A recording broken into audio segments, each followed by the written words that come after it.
지방선거 맞춰서 환경연이 조사한 그 미집행 면적이 65만 5천 제곱미터라고 했어요. 뭐 축구장 9개 정도 크기라고. 그리고 이제 지난해까지 사유지가 근데 이 전체의 절반 정도 된다고 이렇게 했고요. 일부 2014, 2016, 2017년에 걸쳐서 한 10,000제곱미터 이하의 면적씩 몇 개씩 모아가지고 보상해 주는 곳들이 있더라고요. 일부씩. 네. 근데 그 외에는 이제 미집행인 상황인데 어쨌든 화초는 여기 서리풀공원이 굉장히 숲세권, 네. 그런 시민들한테 사랑받는 곳이라서 그걸로 이렇게 주변에 있는 아파트도 홍보하고 뭐 이런 한데 어쨌든 그런 상황이고, 몽마르트 공원은 2000년에 만들어진 곳이래요. 우리가 상수도 배수지 공원을 하면서 원래 야산이었던 곳을 공원으로 만들었다고 합니다. 네, 저는 짧게 이 정도로 하고요. 오늘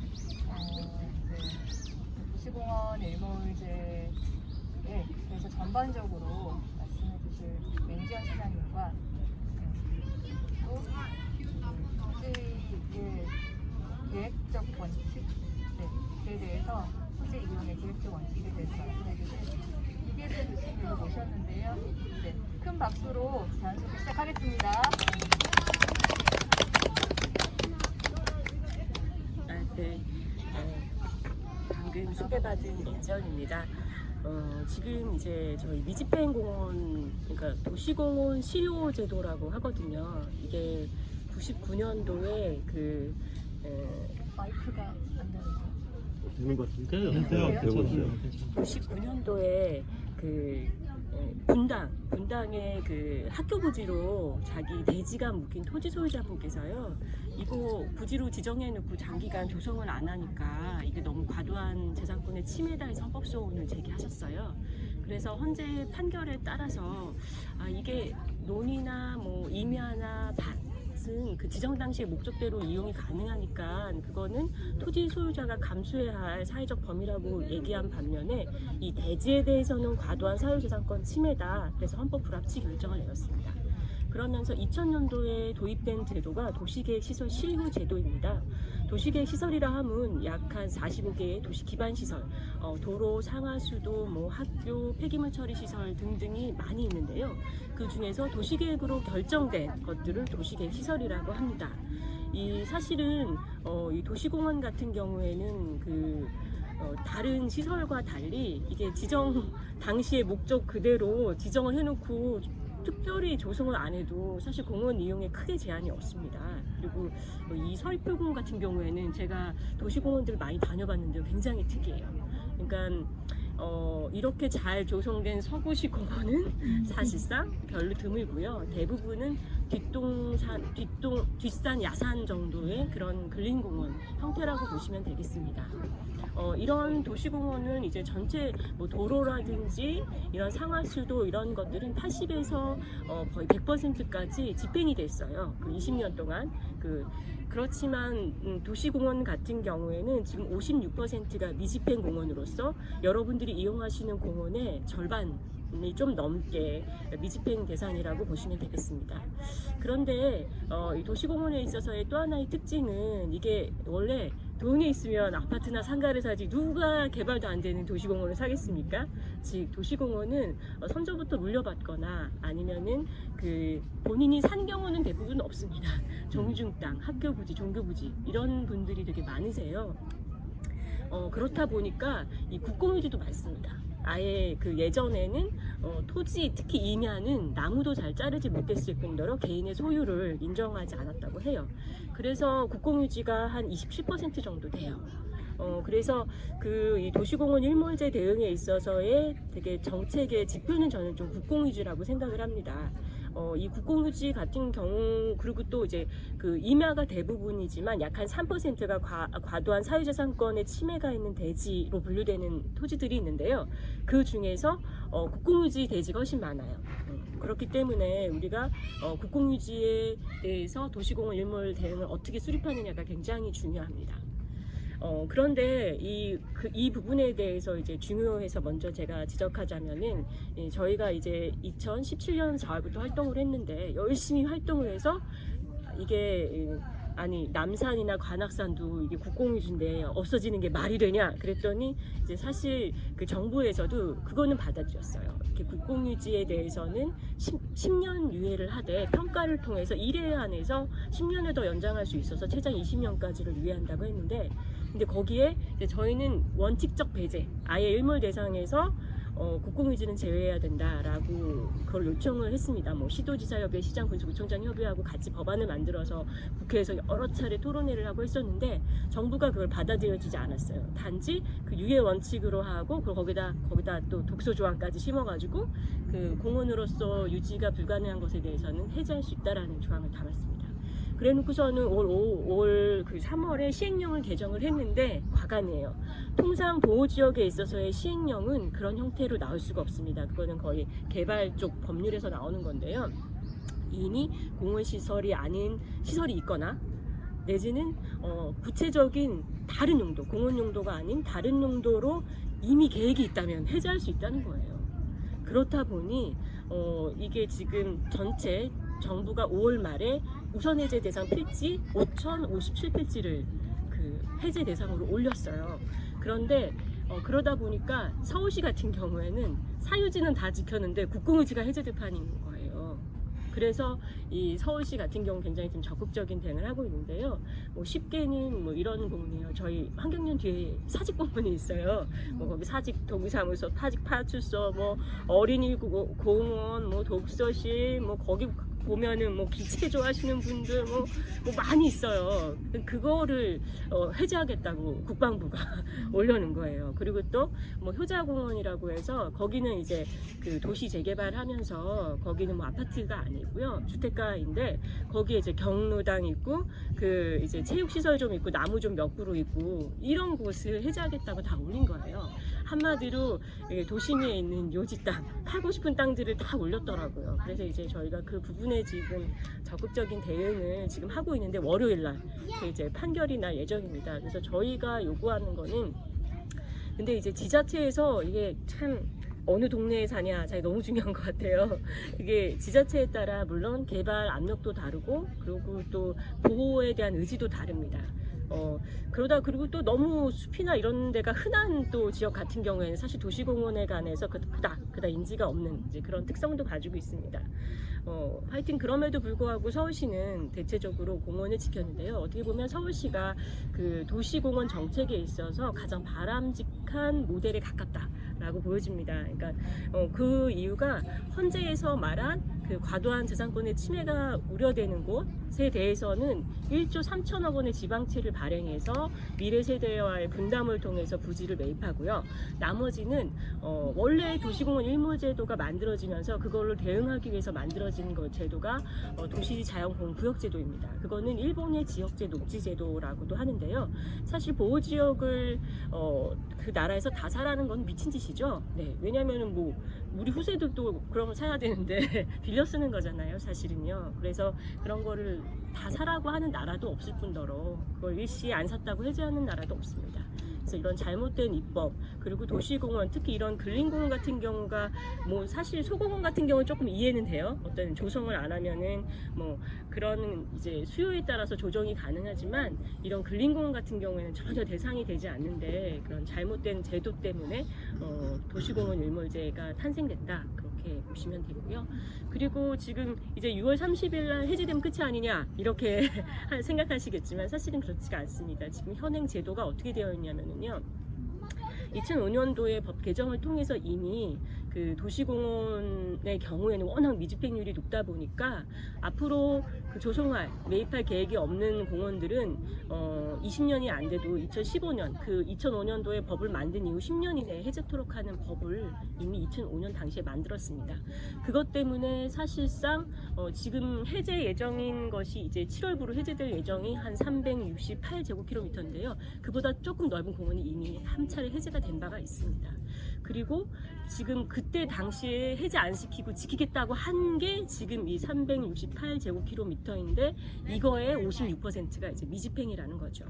근데 그나마 국공유지 94제곱킬로미터 노른자 땅은 빠졌지만 그런 거에 대해서 지키겠다고 선언을 했고, 또 서울시가 그 노른자 땅은 사고 나머지에 대해서 약 한 67제곱킬로미터 굉장히 큰 면적입니다. 그거를 도시자연공원 구역으로 지정을 해서 그나마 절반 정도가 이제 좀 확실하게 지켜졌다고 보여지고요.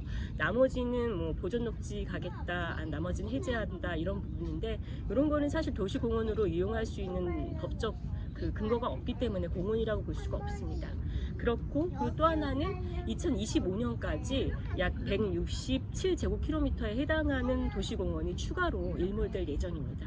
그렇기 때문에, 그리고 그 이후에도 10년마다 공원으로 지정된 것들이 지금 현재에도 뭐 1인당 공원 면적 뭐 이제 이런 형태로 해서 도시계획에 반영하는데요. 지정하면 10년 후에 해제하고 이제 그런 것들이 반복될 그런 위기에 놓였기 때문에 저희의 입장은 이 차례 도시공원 일몰 제도를 바로 잡아야 된다. 법제도부터 다 다시 바로 잡지 않으면 안 된다. 그래서 이 끝이 아니라 시작이다. 이제 이렇게 이야기를 하고 있습니다. 그 서울시는 도시자연공원 구역제도를 통해서 이 공원을 지켰는데요. 그거는 일본에서는 이제 임차공원의 개념입니다. 저희 나라에서는 좀 왜곡돼서 임차공원을 지금 도입을 해놓은 상태인데요. 그러니까 돈을 주고 빌리는 건데 그 액수가 차라리 사는 것랑 똑같은 거, 그것도 3년마다 갱신하는 말도 안 되는 그런 임차공원 제도를, 그것도 공시지가가 아니라 감정가로 말도 안 되는 제도를 만들어놔서 저희는 그건 대책으로 취급도 안 합니다. 그렇지만 저희가 추가적으로 해야 할 그 헌재에서 말한 그 매각만이 아니라 다양한 보상 수단을 마련하려면 그 일본에서 하는 기본적인 제도인 재산세 일본은 80% 감면해 주는데 저희는 50% 기존의 도시공원 토지 소유자들이 감면을 받았던 부분인 거고요. 그리고 저희 나라는 시행되지 않지만 재산세 80% 감면을 하고 있습니다. 이거는 그 일본은 그 도시자연공원 구역 제도를 임차 제도로 활용하면서 그런 보상 수단을 통해서 세제 감면 혜택을 통해서 간접적인 그런 침해를 조정하고 있는 그런 상황이라고 보시면 되고요. 저희가 그래서 이거를 그 정부에다 요구를 했더니 그건 지방에서 알아서 할 일이다 해서 관심을 안 주더라고요. 그래서 서울시는 재산세 감면을 받기 위해서 25개 구가 다 조례를 개정했습니다. 굉장히 비효율적이죠. 지방세 특례 제한법에 지금도 있는데 그거를 고치면 되는데 아예 그런 것들을 하고 있지 않고요.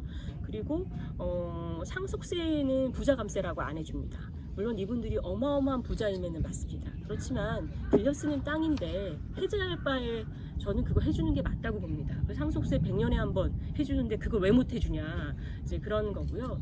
일본 같은 경우에는 80%만 100%의 감면을 안 해줘요. 워낙 부자긴 맞으니까. 그래서 80% 하고, 근데 이제 그 중에서 소득이 없으신 분들은 대신 토지로 냅니다. 그러면서 또 그게 국유화 전략에 해당됩니다. 그런 형태로 그 제도가 운영되고 있어서 저희도 그런 것들을 받아달라고 요구하고 있는 상황인 거고, 그리고 이제 서울시는 조례를 통해서 녹지 활용 계약을 통해서 사실상 재산세를 100% 감면, 활용 계약을 하는 곳은 100% 감면 제도를 시행하고 있습니다. 그리고 이제 서울시가 도시자연공원 구역을 하면서 그 토지 소유자들을 좀 반발도 있고 하니까 사실은 이제 전부 매입하겠다라는, 도시자연공원 구역이라 하더라도 전부 매입하겠다라는 그런 공약을 내놓은 상황인 거고요. 대신 기간의 한정은 없습니다. 왜냐하면 그들은 일몰 대상이 아니기 때문에, 도시자연공원 구역은요, 도시계획 시설인 시설공원에만 해당되는 것이기 때문입니다. 그리고 또 하나는 이제 한 정부로부터 한 반은 지원받아서 사겠다, 이렇게 해서 지금 정책을 발표해 놓은 상황입니다. 서울시는 이렇게 현명하고 도시공원의 근본 취지를 살려서 정책을 수립하였다면, 국토부는 그 개발부처로서 도시공원에 대한 문외한이면서 정말 욕 나오는 이제 그런 부처인데요.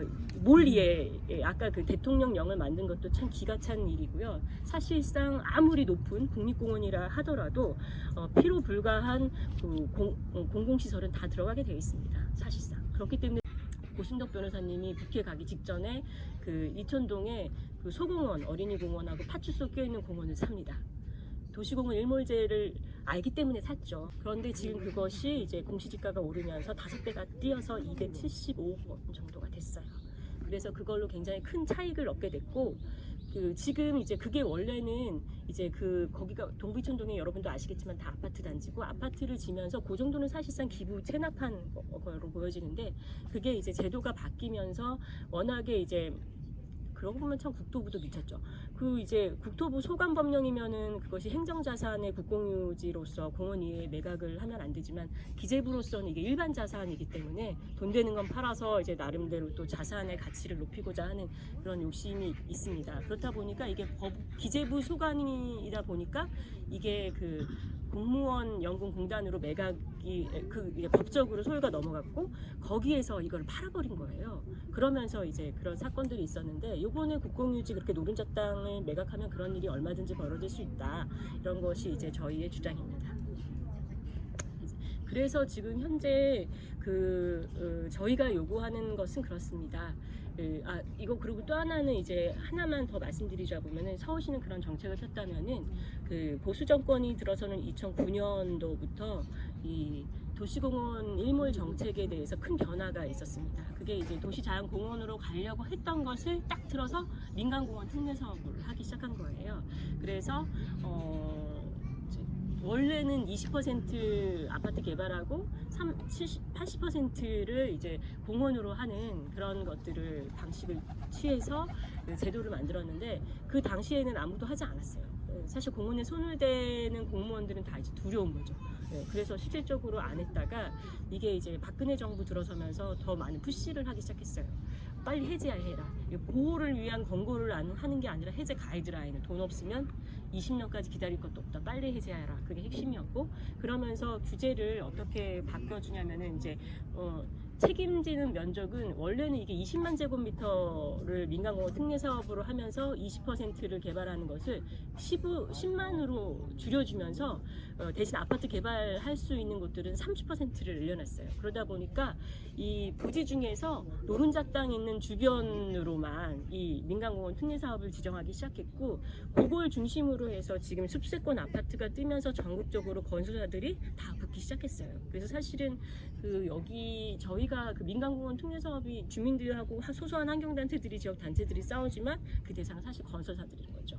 그래서 그들이 뭐 사돈의 8촌 막 해서 땅을 다 사놓고서는 그거 가지고 지금 토지 소유권을 주장하면서 행세를 하고 있는 경우가 굉장히 많습니다. 이거는 제 얘기가 아니라 지역의 부동산업을 하시는 분들이 왜 개발 행위 허가 제한 구역이라든지 이런 것들을 지정을 토지 거래 허가 구역이라든지 이제 지정을 했으면 그나마 투기꾼들이 덜 몰렸을 텐데 지금 기업 부동산에서 전화가 굉장히 많이 온다. 일몰되는 땅 금싸라기 땅인데 사지 않으실래요? 이래가지고 지금 좀 지역에는 갈등이 굉장히 심해요.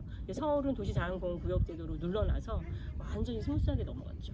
그리고 제가 사실 지역에서는 그래 너 서울시 잘 되나 봐라. 아마 그 토지 소유자들한테 그 민원 때문에 그렇게 못할 것이다 라고 다 얘기했는데 제가 그 공청회 현장에 갔지만 그 의외예요. 그런 부자분들은 역시 세면이 있어서 국회의원한테 전화는 할지언정 나오진 않으시더라고요.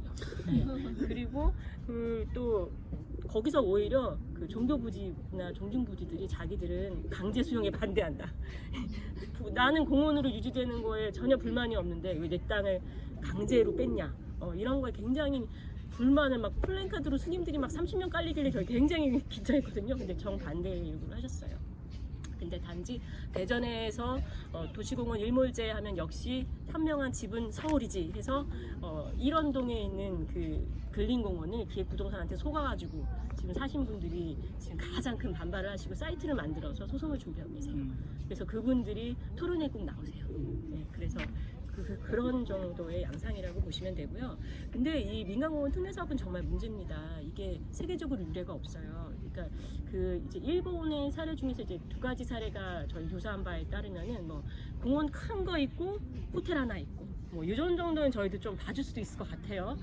내지는 30% 아파트가 아니라 주택을 허용한 케이스가 있어요. 일본은 관리비가 없어서 공원 유지 관리비가 없어서 매입 비용이 아니라 일본은 매입 비용의 3분의 1을 보전합니다.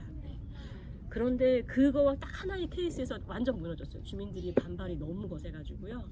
근데 이제 저희 나라는 이제 교수님께서 말씀해 주시겠지만 토지 이런 난개발을 막을 수 있는 법적 제도라든지 이런 규제들이 정말 다 망가졌어요.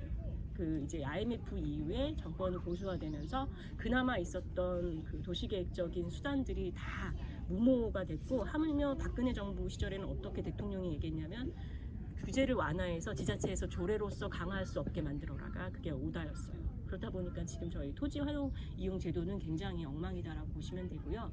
특히 이제 이런 도시에 있어서의 공원 내지는 그 비도시 지역에 있는 그런 하당, 그러니까 뭐 시골은 아니고 도시 주변 이런 땅들의 난개발 문제는 지금 해결 방법이 없어요.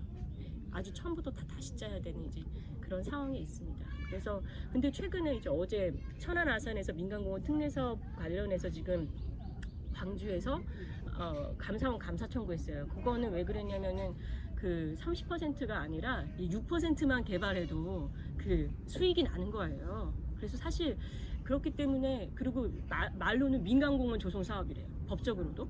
그런데 사업비를 따지면은 수천억 원은 한 6천억 원은 아파트 조성 사업이고 500억 원 부지 매입 사업이에요. 이거 무슨 사업입니까? 그러면 이게 아파트 건설 사업이지 도시 개발 사업이지 이게 무슨 민간공원 조성 사업이겠어요.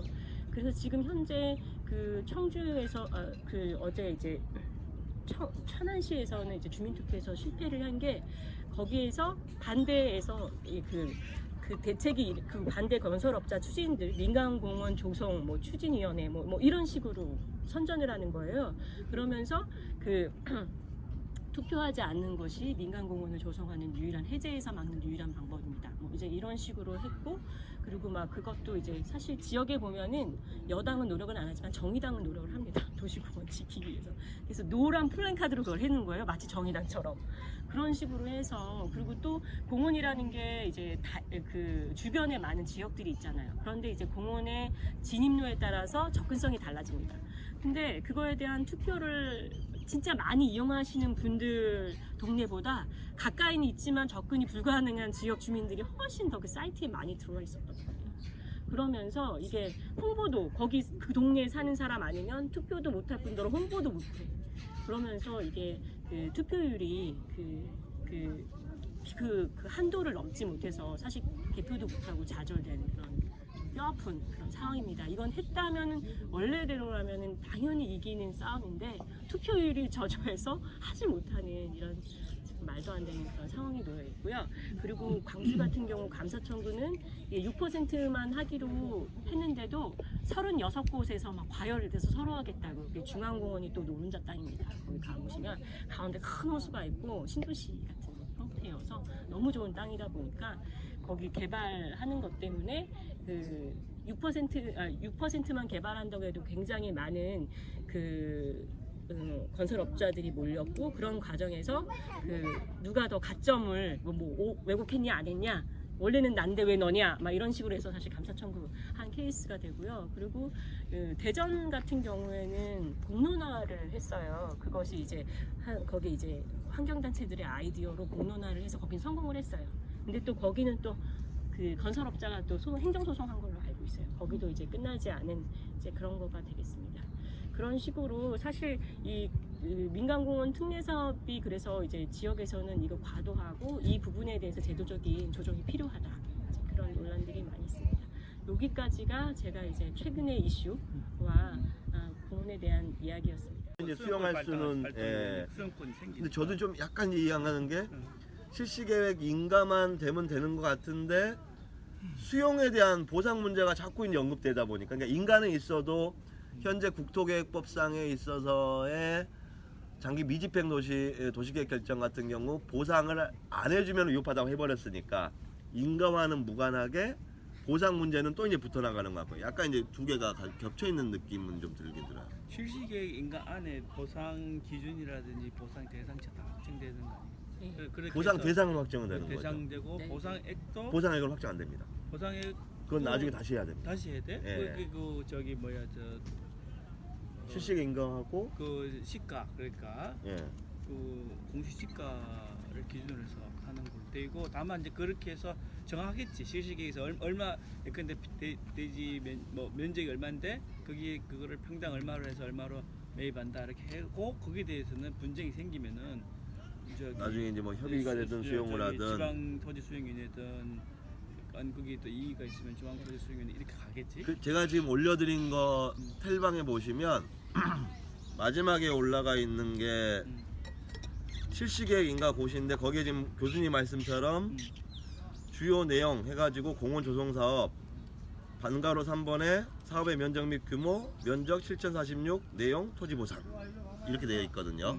예, 그럼 딱 교수님 말씀이 토지 맞네. 보상이 예. 들어가야 되는 거지. 그러니까 근데 그런데 토지 보상이 예. 님 말씀은 실시계획 인가가 났는데 보상이 안 된 사례가 있으면 그건 미집행이라는 말씀이세요? 그런 사례가 있어요? 실시계 인가 나면 실시계획 인가가 나면 보상 그 실시계 인가가면 없으면 미집행인 것이고 인가 났으면 그냥 보상 규정 포함됐다고 봐가지고 통과가 되는 거고 이렇게 될 거 아니에요. 그러니까.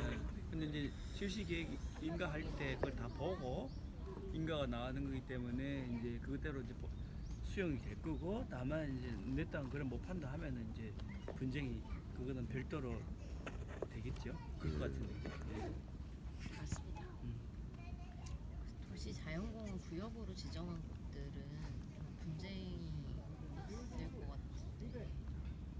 근데 이제 불만은 있을 수 있으신데요. 근데 지금 이제 서울시를 상대로 한 그 소송이나 이런 판례에서 서울시가 진 적은 없습니다. 그리고 분명히 그 현재에서도 토지재산권에 있어서 대지 말고는 그런 부분들을 그 인정하지 않고 있어요. 설사 도시계획 시설로 지정한다 해서 내 땅값이 떨어지고 내지는 그 반대로 오른 경우가 있다 한다 하더라도 그거는 헌법에서 보장하는 사유재산권의 범위가 아니라고 명시되어 있어요. 다른 지자체 그게 그 도시 자연공원 구역으로 전환하는 법이 이제 공원녹지법이잖아요. 새로운 법인데 거기에 대해서 헌법 소원을 해야겠죠. 헌법위원 소송을 하든지. 근데 해도 제가 볼 때는 헌법재판소가 위헌 판단은 안 할 것 같은 생각이 좀 들긴 해요. 헌법재판소 결정을 잘 보면은 이슈 브리핑 쓰면서 네. 좀 리서치 좀 해보니까 네. 도시자연공원 구역으로 지정된 토지 소유주들을 모으고 인터뷰를 하더라고요. 공법을 소송하려고. 그래 소송하는 게 좋을 것 같아요. 왜냐면은 이제 하려고 소송해서 한번 깨져야 헌법재판소에서 정리를 해줄 필요가 있거든요. 좋은 생각이십니다. 그 사람들 하는 거는 두려워할 필요 없고 그게 되면은 오히려 이제 헌법재판소에 우리가 그 국가청 말하자면은 대리랄까 뭐 같이 의견을 보조장관 행정소송으로 해가지고 좀 이렇게 디펜스 하면 될 것 같고 그래서 지금 제 얘기 자연스럽게 좀 될 것 같은데요. 하여튼 저도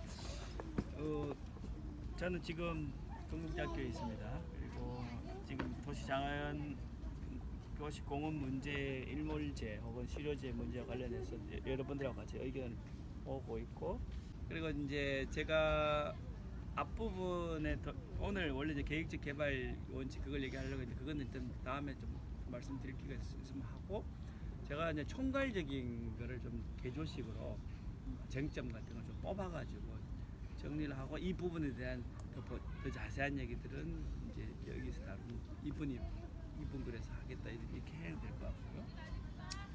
자, 오늘 말씀드리고 싶은 것은 우리 헌법재판소 결정을 제가 계속 이제 사람들 만나면 얘기를 하고 그러는데 이 헌법재판소 결정을 우리 정부가 제대로 처음에 도시계획법, 그 다음에는 국토계획법의 입법을 통해서 혹은 공원녹지법 입법을 통해서 제대로 헌법재판소 결정을 반영했는가 그걸 좀 말씀드리고 싶어요.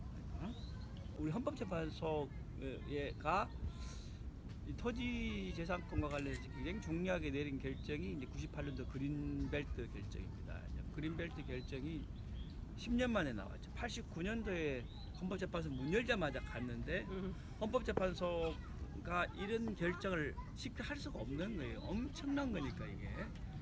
그래서 계속 기다렸죠. 10년 동안 기다렸다가 김대중 정권 들었으면 아까 IMF 얘기했는데 IMF 전과 IMF 후가 싹 완전히 달라졌습니다. 그래서 IMF 이후에 토지나 혹은 토지 계획이나 도시 계획이나 이런 거 관련된 규제들이 상당 부분 다 이제 풀려 나가고 외국인 자본들이 마음대로 이렇게 와서 부동산을 살 수 있고 그런 거죠. 지금 뭐 요즘 조금 여담이지만 부동산 가격을 잡는 게 정말 쉽지가 않죠. 왜냐하면은 이게 뭐 모든 자본들이 다 들어와서 살 수 있기 때문에 그렇게 돼 있잖아요. 그래서 이게 뭐 우리나라뿐만 아니라 뭐 런던 대표적인 런던 아닙니까? 런던은 완전히 망가진 데예요. 런던은 완전히 망가졌어요. 그래서 여러분 듣기로 뭐 런던 집값이 뭐 거의 살인적이라고 하는데 그건 런던 영국의 부동산 갖고 있는 사람들만의 문제가 아니고 전 세계가 다 와서 그걸 사기 때문에 그 문제가 있습니다. 이제 그런 현실이 지금 신자유주의 현실이 전 세계를 깨뜨리고 있는 관통하고 있는 부분이 이제 우리나라에도 또 있는 거고 어쨌건 IMF 이후에 김대중 정부에서 확 풀었죠.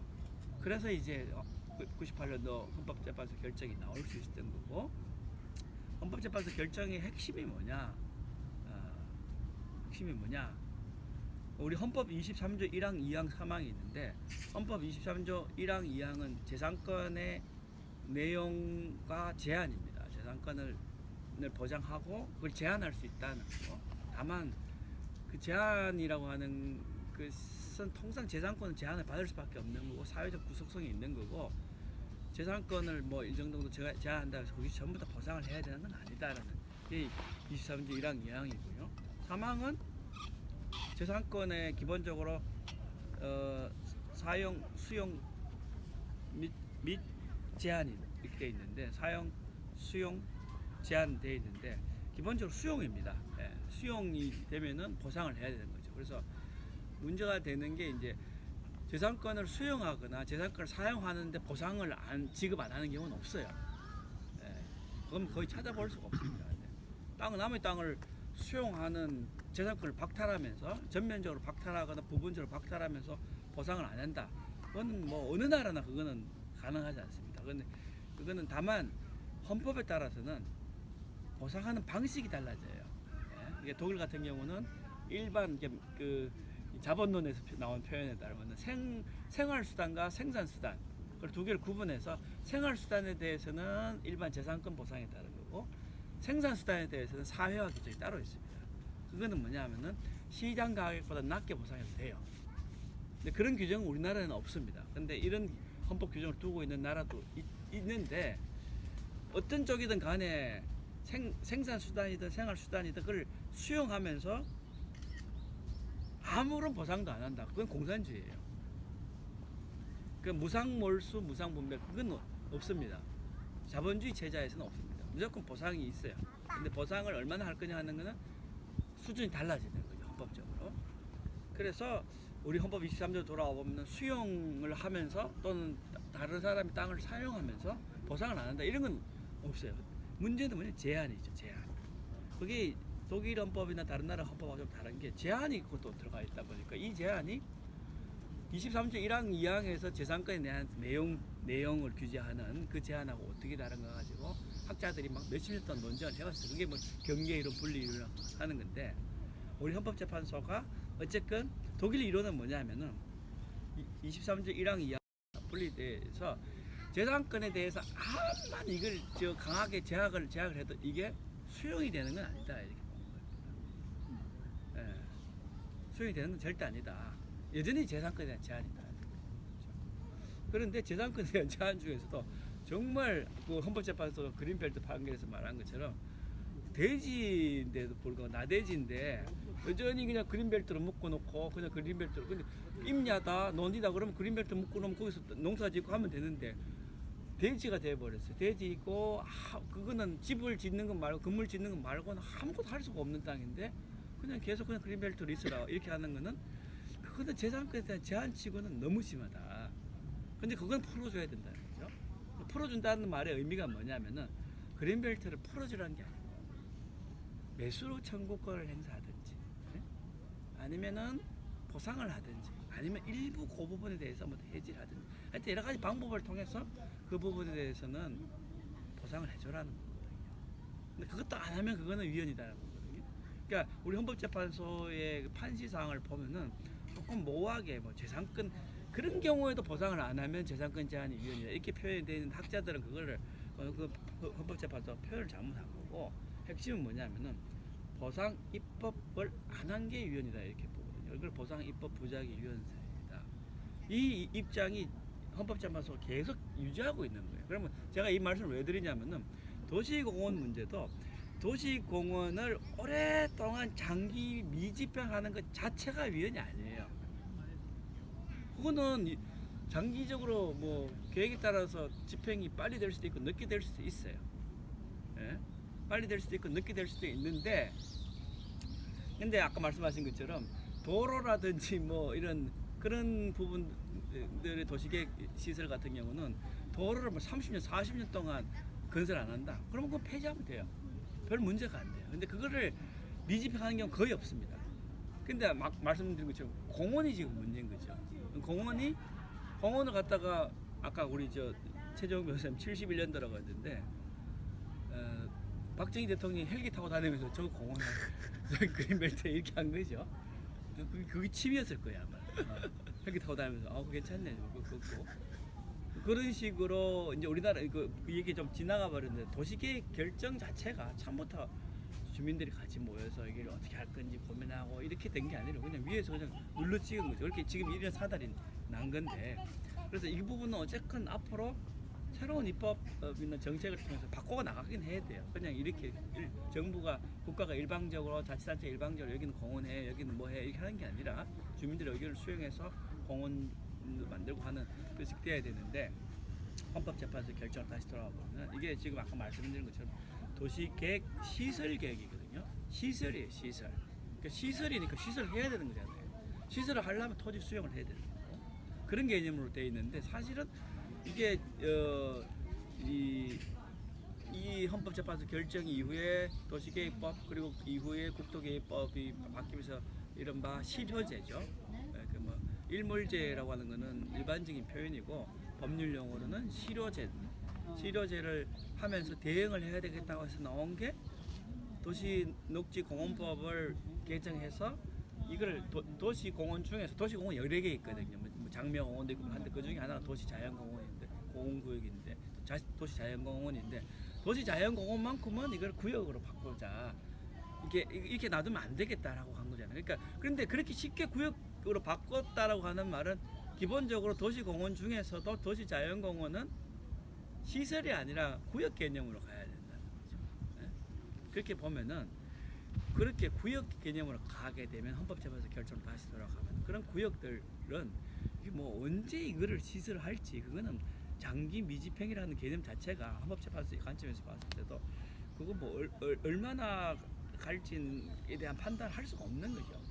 다만 그 헌법재판소가 말하는 대지 같은 경우 정말 더 이상 이게 그걸 빨리 토지 수용해가지고 하든지 아니면 매수 청구권을 인정하든지 아니면 부분적 해제하든지 이렇게 해결하지 않으면 안 되는 그런 예외적인 경우 말고는 나머지는 어느 정도까지 놔둬야지 그게 장기 미집행에서 위헌이 되느냐, 그거는 헌법재판소 판단을 안 하는 거예요. 그러니까 도시계획 시설 결정을 해놓고 오랫동안 방치하면 그건 무조건 다 위헌이다 이렇게 한 게 아니고, 도시계획 시설 결정을 해놓고 그 중에서도 공원 같은 것이 있을 수 있는데 공원 같은 것 중에서도 도시자연공원이 아니라 예컨대 무슨 걸린공원이나 아까 무슨 어린이공원 같은 거 뭐 이렇게 용도 지정해놓고 아무것도 안 하고 그냥, 그런데 거기는 뭐 거기서 농사 지을 수 있는 것도 아니고 사람들이 뭐 이용할 수 있는 거 아니고 그냥 뭐 보니까 마을은 공원이 해놓고 맨날 거기다 주차해놓고 뭐 그죠? 뭐 이상한 거 쓰레기 갖다 놓고 그런 거는 그거는 해지를 하든지 매수 청구를 하든지 뭐 인정하든지 이렇게 해라는 게 제가 판단하는 헌법재판소의 결정입니다. 그러니까 결국 그런 경우까지도 보상을 안 하고 아무런 대책도 안 하면 그거는 위헌이다. 그게 이제 그린벨트 결정의 연장선상에서 보상 입법 부작위 위헌 소리 되는 거죠. 그런데 정부가 이걸 어떻게 해결했느냐? 정부가 이 보상 입법 부작위 위헌 소리라고 하는 관점은 기본적으로 분리론의 관점에서 있는 거예요. 아까 말씀드린 것처럼 23조 1항 2항과 23조 3항은 분리되는 거예요. 그래서 암만 지가 이게 재산권에 대한 내용 제한이 심각하더라도 수인 한도를 넘는 거라고 하더라도 이게 23조 3항이 보상을 요하는 수용이 되는 건 아니다 이렇게 본 건데, 입법을 어떻게 했느냐? 23조 1항 2항의 문제를 23조 3항의 문제로 저는 전환시켰다라고 봅니다. 다시 말해서 우리 이제 변호사님들 계시니까 경계이론적 관점에서 입법을 해버린 거예요. 그러니까 헌법재판소가 말한 것은 장기 미집행 도시계획 시설 결정, 도시계획 시설 결정을 했는데 그게 장기 미집행이 된 거, 그 자체가 위헌이다라고 한 게 아니라 그 중에서 일부가 굉장히 재산권에 대한 침해가 심각한데도 불구하고 보상이 안 이루어지는 거, 그게 위헌이라고 하는 건데, 그 우리 입법자, 사실 입법자가 아니고 저기 국토부죠. 국토부 관료들은 20년 동안 이거를 실시계획을 수립해서 인가를 받아서 그 다음에 도시를 공원을 설치하려고 하는, 시설을 넣으려고 하는 그런 사업을 하지 않으면은 그건 전부 다 자동적으로 뭐예요? 자동적으로 20년 지나면 뭐예요? 재산권에 대한 내용 제한이 아니라 그냥 그게 뭐지? 토지에 대한 강제 수용 같은 것이 돼서 이건 무조건 다 보상이 필요한 제도로 봐서 풀어줘야 된다. 그렇게 입법을 해버렸어요. 그래서 저는 이거를 어젯밤에 이걸 어떻게 설명할까? 일종의 우리가 법학에서 입법 수용이라는 게 있거든요. 법률로서 보통은 수용은 법률이 있고 법률을 집행하는 과정으로 수용을 하는데, 서서 지금 입법을 해버렸으면은 이거는 그러니까 기속력 이론에 따르면은 우리 행정법에서도 기속력에 반한 행정 결정은 무효거든요. 당연히 무효거든요. 이게 당연 무효인 입법을 지금 해버리는 셈인데 그걸 우리가 그냥 지나온 거 아닌가. 그래서 제가 아까 그 소송을 하면 좋겠다고 하는 게, 그 소송하면 헌법재판소가 이거는 무효인 입법이고, 그러므로 이런 구역 전환이란 도시 자연공원을 시설 개념이 아니라 구역 개념으로 전환하는 것은 우리 헌법재판소 결정의 취지에 오히려 더 맞는 것이고, 이건 합법적이니까 이런 결정이 나오는 계기가 오히려 될 수 있지 않을까라는 생각이 들었습니다. 그래서 그러기 전에도 지금 재소기간 문제도 있고 그래가지고 이게 쉽지는 않지만은 어쨌건 이 소송을 지금 우리 이슈 브리프에 보면 우리 백영건 변호사님이 그 부분 조금 다뤘는데, 우리가 소송을 하는 거는 개별 사안에서의 구체적인 정의를 위한 또는 이해관계 조정을 위한 권리 구제를 위한 그런 소송이 아니라 헌법재판이 갖고 있는 객관적인 규범 통제적 기능, 그런 측면에서 헌법 소원을 해서 헌법재판소가 어떻게 결정할지 모르겠지만 어쨌건 야 우리가 그때 말했던 건 그게 아니야, 이렇게 하면 안 돼 라고 하는 결정이나 아니면 적어도 방론에서 또 그게 좀 나올 수 있게 그거를 헌법재판소 결정을 좀 끌어낼 수 있으면 상당히 법리적인 싸움에서는 상당히 의미 있지 않을까, 그런 생각을 좀 해봤습니다. 하여튼 저는 그 우리 헌법재판소 지금 이 사단이 난 헌법재판소 결정을 좀 다시 한번 꼼꼼하게 분석을 해볼 필요가 있지 않을까라는 생각을 이제 어젯밤에 했고, 그거를 좀 같이 좀 분들하고 말씀을 좀 나누고 싶어서 그렇게 했습니다. 그래서 어쨌건 그렇다고 본다면은 국토계획법이 재개정돼야 된다고 했을 때 헌법재판소 결정에 따르면은 헌법재판소가 제시를 했잖아요. 그러니까 재산권은 여전히 재산권을 내 내용 제한인데 그게 과도한 그건 비례 원칙 위반, 과잉 금지 원칙 혹은 비례 원칙 위반으로 이게 수인 한도를 넘으면은 거기에 대해서는 그런 경우조차도 보상을 안 하는 거는 그건 위헌이다라는 거고, 이거는 원래 이제 독일 연방 헌법재판소도 인정한 거거든요. 그러니까 그걸 분리했던 독일 연방 헌법재판소도 인정한 거고, 우리 헌법재판소도 그렇게 인정하고 있고, 대법원 판례도 최근 판례를 자꾸 읽어보면은 대법원 판례도 그 일자를 따라가고 있습니다. 그러니까 1항, 2항의 문제, 3항의 문제는 분리해서 봐야 된다는 걸 보고 있는데, 그 부분을 우리가 좀 집중적으로 좀 더 얘기를 해볼 필요가 있지 않나. 그래서 제가 말씀드리고 싶은 오늘 논지 얘기는 도시계획 시설 결정을 해놓고 오랫동안 장기 미집행으로 놔둔 것 자체가 위헌은 아니다. 그 부분을 좀 명확하게 했으면 좋겠다는 말씀입니다. 이 정도 말씀드리면 되겠죠? 저희가 두 분 말씀을 듣고 이해한 바에 따르면 헌법재판소가 그 당시에 위헌 불합치 결정을 했던 것 자체는 잘못된 건 아니다. 그 핵심은 대지. 예를 들어 대지와 같은 것에서 과도한 제한을 하는 것은 그건 바로 잡고 나머지 부분은 달리 취할 수 있다라는 그렇죠. 예. 거고 네. 지금 현재 상황에서 문제되는 전체 면적 중에 대지 면적은 일부고 그 중에 절반은 국공유지고 그래서 국공유지에 대해서 정부나 지방자치단체 어쨌든 바른 방향을 유지하면 그리고 핵심적인 그런 대지 부분은 수용을 하든지 매수를 하든지 하면 이 지금 실효제에서 심각하게 문제되는 것은 우선 현실적으로는 없고 다만 IMF 이후에 망가진 그 개발에 대한 제한 부분에 대한 전체 법 제도 자체를 이번 기회에 바로 잡아야 되고 특히 민간공원 개발 특례법 같은 경우가 특히 문제가 된다. 이렇게 이해를 했거든요. 이렇게 이해가 됐어요. 현실적으로 7월 1일이 된다고 해서 심각한 상황이 발생하는 건 우선은 아닌 거죠. 서울시 같은 경우를 서울시 가봐서 같은 경우는 그 막아- 지금 일단은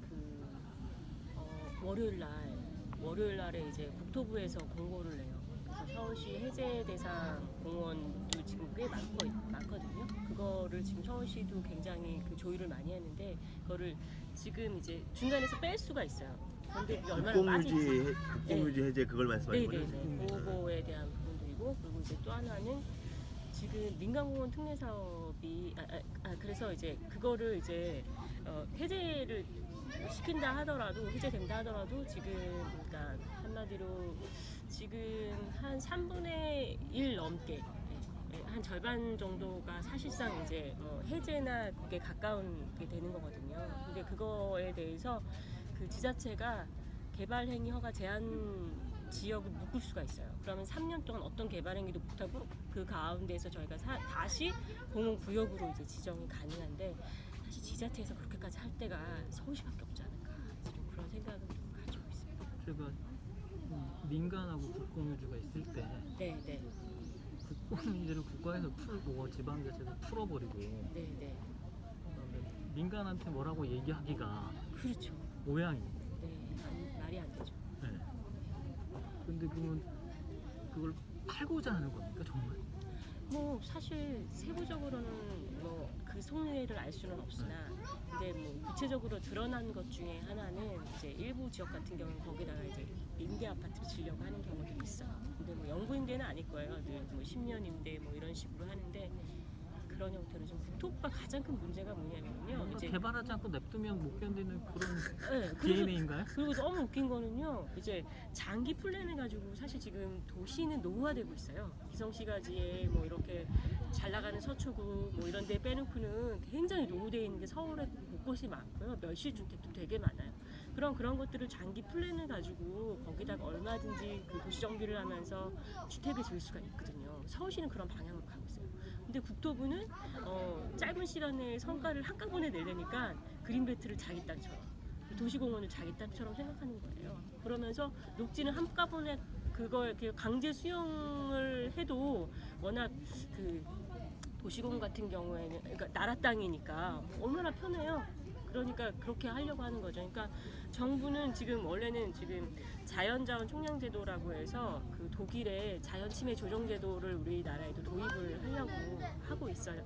그게 이제 뭐냐면은 우리는 그 녹지를 훼손하는데 제곱미터당 300원만 내면은 훼손할 수 있어요. 그런데 독일에서는 그 40-50년 동안 그 숲이 만들어지기까지의 비용을 다 물어야 돼요. 그렇기 때문에 그걸 하느니 대지가 싼 거죠. 그렇게 해서 그런 개발을 이렇게 수요 자체를 조율을 하고 유럽에서는 아예 임야나 논밭 이런 데 건드리지 않는 게 기본 철칙인데 우리는 아직까지도 그거를 못 개발하는 놈이 바보, 못 찾아먹는 놈이 등신 뭐 이런 거죠. 그러니까 뭐 국공유지는 뭐 오죽하겠어요. 더 싸서? 그렇죠. 싸서. 얼마나 좋아요? 나무도 팔죠, 흙도 팔죠, 부담금도 싸죠. 그리고 이해관계자도 많지 않죠. 지금 문재인 정부에서 공공주택 지은다고 해가지고 2018년도에 그 농지법인가 이제 시행 규칙 시행령 개정을 한 이후에 개발 제한 구역 내 농경지 전환 부분을 허용을 시켜놓고 지금 1단계, 2단계, 3단계까지 지금 쭉 이제 밀어붙이고 있죠. 그래서 개발 제한 구역 내를 공공주택 단지로 지금 다 조성을 하고 있는데 똑같이 이제 뭐 도시공원도 국공유지 풀어놓고는 뭐 그렇게 안 간다고는 보장은 없는 거예요. 민간업자가 좀 더 편하게 할 수 있겠죠. 물론 서울시는 안 되겠지만 다른 지자체 같은 경우. 네, 네.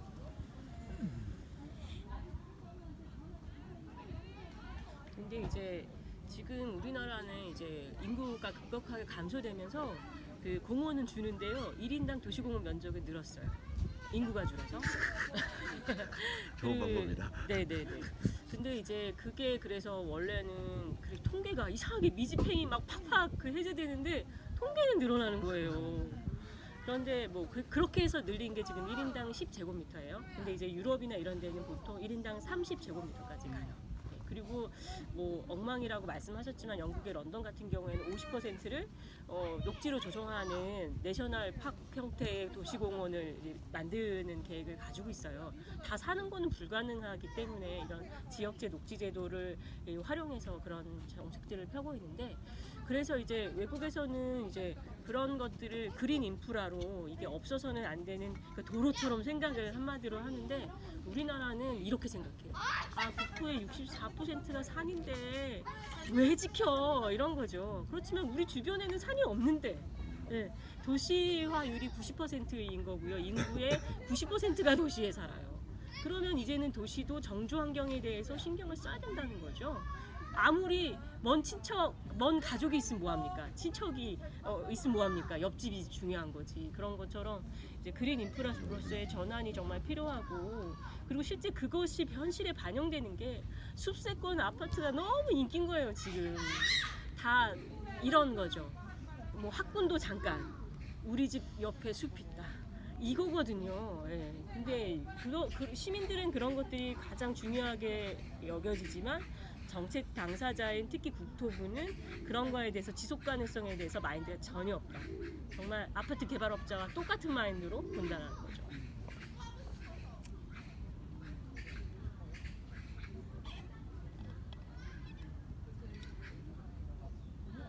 그래가지고 민간공원 특례 사업은 어떻게 보면은 이게 공원을 지키기 위한 것이 아니라요, 해제하기 전에 마지막 잔치, 거의 그런 분위기인 거죠.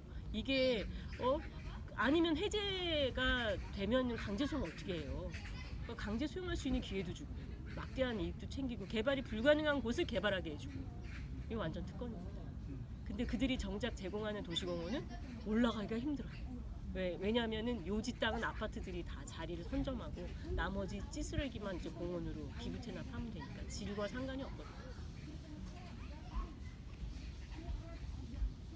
지금 민간 특례 사업은 어쨌든 지금 실효되면은 2월 30일 지나면은 그 안에 실시계획 인가까지 되지 않은 거는 다 못하는 날라가겠죠. 걸로 가는 거예요. 왜냐하면 도시공원이 아닌 걸로 바뀌어버렸으니까 전제가 적용 대상 자체가 안 돼버리는 거예요. 그렇게 우리는 얘기는 했는데 실제로 그렇게 되는 걸까요? 지금 일단은 환경부가 환경영향평가를 통과해 준 게 46건이라고 하네요. 네, 생각보다 사실 많아요. 민간 특례 사업 자체 통과된 거. 네. 근데 인가가 지금 이제 인가까지 나야 되는 인가 나와야 되는 거죠. 네. 근데 환경 영향 평가까지 됐다는 건 사실은 사업자가 굉장히 많이 투자를 한 사업인 거잖아요.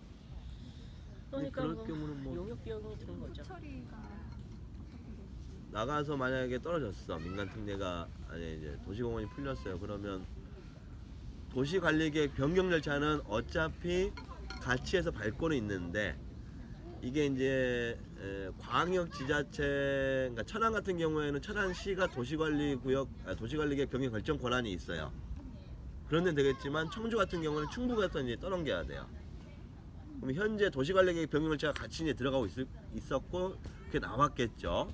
나왔을 때는 일몰공원에서는 어차피 이거는 이제 30% 부분은 70% 부분과 30% 부분 나눴을 것이고, 30% 부분을 아파트를 개발 가능한 용도구역 변경 등의 도시관리계획 변경이 나와 있다고 하면 이건 이제 유효하게 된 거겠죠.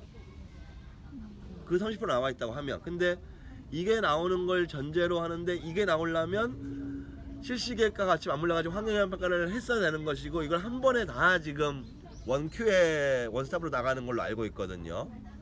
그러면 지금 되는 거에 실시계획 인가도 없는 것은 30%에 대한 도시관리계획 변경도 없다고 봐야 될 거예요. 근데 그냥 절차는 진행되어 왔으니 그 절차 그대로 그냥 진행해가지고 그냥 국토계획법상의 도시관리계획 변경 절차, 그렇게 가면 되지 않을까 싶긴 해요. 이거 그렇게 오래 걸릴 것 같지 않아. 확인 평가 했었으면 그거 그대로 그냥 갖다 밀어붙여버리고. 그럼 약간의 지연 효과는 있겠지만 절차는 간이하게 그냥 될 것 같긴 해요. 하게 되면. 그건 뭐 조금 역사를 거슬러 가보면은 조선 왕조가 저렇게 망했기 때문에 이제 이런 문제가 생긴다 조금. 왜냐하면 조선 시대에는 어쨌든 관념적으로는 산 국토의 70%라고 하는 산은 국유지거든요. 왕의 땅으로 관념적으로 돼 있었고 그 말은 국유지고 그 중에서 왕이 특별히 이제 사사한 경우들이 있어요. 사익으로 뭐 어떤 효령대문 가문에다가 땅을 준다든지 그래서 너희들이 거기다가 묘도 쓰고 이렇게 종종 그런 경우 아니면은 그거죠. 근데 이제 일제 임야령을 거치면서 다 이게 사유화되는 과정이 있었거든요. 왜 이 말씀을 드리냐면은 영국 런던 같은 경우는 어쨌든 거기는 예전에 왕국이잖아요. 그러니까 그게 이제 우리가 이제 예전에 세계사 책에 보면 엔클로저 운동을 해가지고 이렇게 치고 그게 방목하고 이런 공간들을 계속 그대로 어쨌든 가져온 거죠.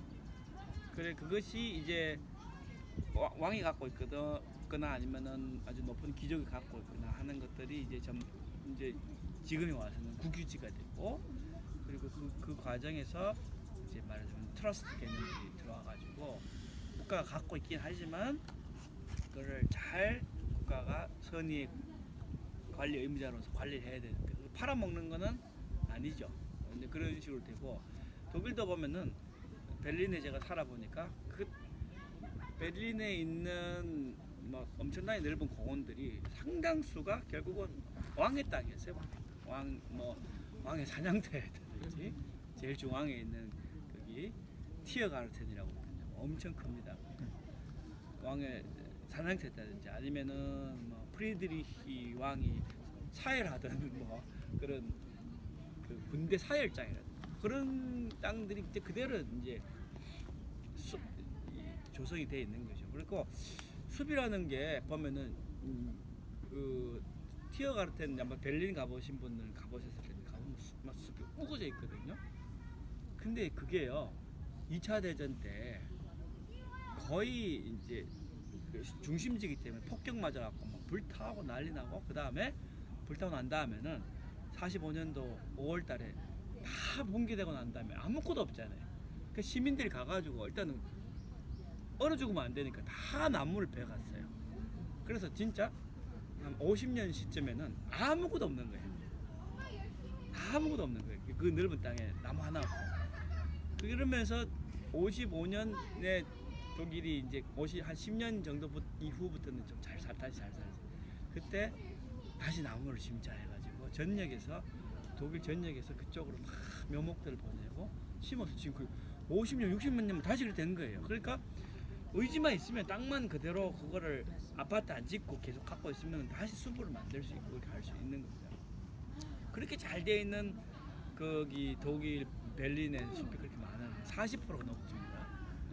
제가 도시계획국장 만나서 저기다가 집을 지을 생각을 안 했냐 이런 질문을 하니까 니 미쳤냐 이러니까 그 반응이 거기다 어떻게 집을 짓냐고. 네. 그건 상상할 수가 없다. 관료들이든 도시계획가들 거기는 손대면 안 된다 이렇게 하고 있는데요. 그래서 이제 집 지을 땅이 거기도 없어요. 그러다 보니까 이제 옛날들 새로 고쳐서 짓는데 그 대표적인 게 2010년도 전후해가지고 독일 베를린에 공항이 3개가 있어요. 우리가 보통 가면 테겔 공항이 있고 동독 지역, 동베를린 지역에 있던 쉐네펠트 공항이 있고 근데 그 둘 다 작아요. 그래서 새로 국제공항을 하나 새로 지으면서 히틀러가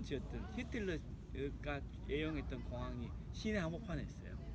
템페로포 공항인데 100만 평이 100만 평.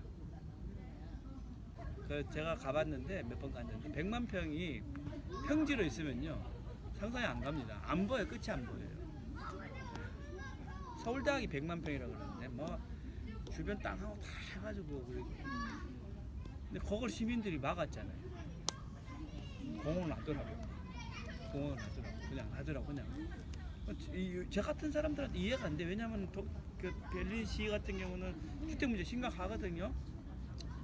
난민들도 많이 오고 이렇게 해서 주택을 지어야 돼요. 사실 더 짓긴 지어야 되는데 그걸 시민들이 막았어요. 시민들이 막 운동하고 공원 반대 그 주민 투표 같은 거 해가지고 막았는데 이번에 코로나 사태 때 완전히 그걸 공원의 중요성을 사람들 다 인지하고 거리두기 하라니까 100만 평에 사람들이 거기 한 10만 명 계산해 보니까 2m 되어서 사람들이 걸어가면 한 10만 명 들어가더라고요. 10만 명이 동시에 가서 그냥 2m 거리 두고 걸어갈 수 있는 그런 공간이 어디 있습니까? 우리나라에. 그래서 그 공원들의 가치를 하는데 그거를 사람들이 계속 이제 그런 식으로 다시 피드백해서 이게 정말 소중하구나 하는 걸 알고 있고 도시계획가들도 그거 손대면 안 된다. 녹지를 어떻게 훼손하고 거기다 집을 짓냐 하는 생각들이 돼 있고 그 다음에 기본적으로 그 땅이라고 하는 게 주인 없는 땅이 아니라 그죠? 영국 같은 경우는 원래 귀족들의 땅이었고 또는 왕의 땅인데 그게 국가가 위탁받아서 관리한다는 생각. 베를린 같은 경우도 그 프로이센 왕가의 땅인데 국가 땅이 되었고 저것도 프로이센 왕가가 저렇게 잘 유지한 거를 민주공화국에서 저걸 훼손하면 안 된다는 생각이 좀 있는 것 같아요. 왕족들 군주제 하에서 보존된 땅을 민주공화국이 훼손하냐 그건 안 된다고 하는 생각이 좀 있어서 그런 부분들이 있는 것 같은데 우리는 지금 그런 게 조금 없는 거.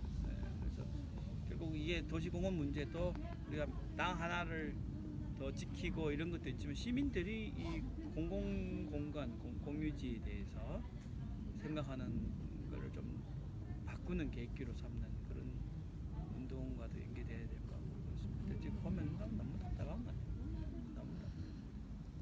하여튼 저는 국유지에 관해서는 우리가 좀 계속 얘기해야 될 게 공공신탁 이론을 좀 계속 얘기를 해야 될 것 같거든요. 제가 사람들 만나면 요즘 많이 했던 얘기가 사실은 재산 중에서 제일 위험한 재산이 국유지예요.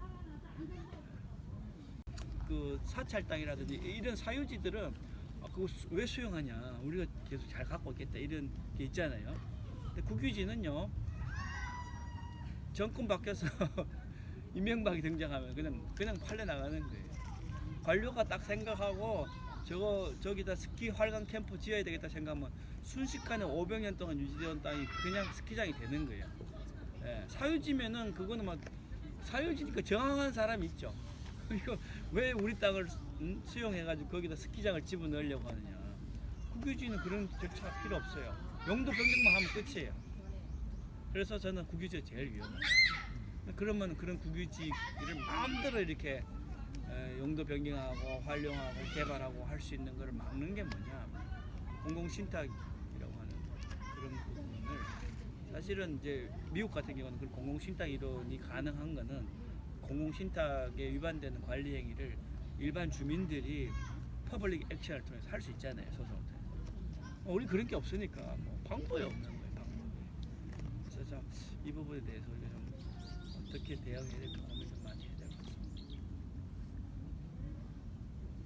같습니다. 안 한다는 미군 기지에 대해서도 오염 부분에 대한 정화도 있지만 그걸 어떻게 개발할 것인가에 대한 문제가 연결적으로 되는 거죠. 보통은 아파트 반 짓고 공원 반 하고 그렇죠. 이렇게 제시되는 거예요. 국유지 문제에 대해서 관심을 정말 많이 가져야 돼요. 교수님 말씀하셨죠.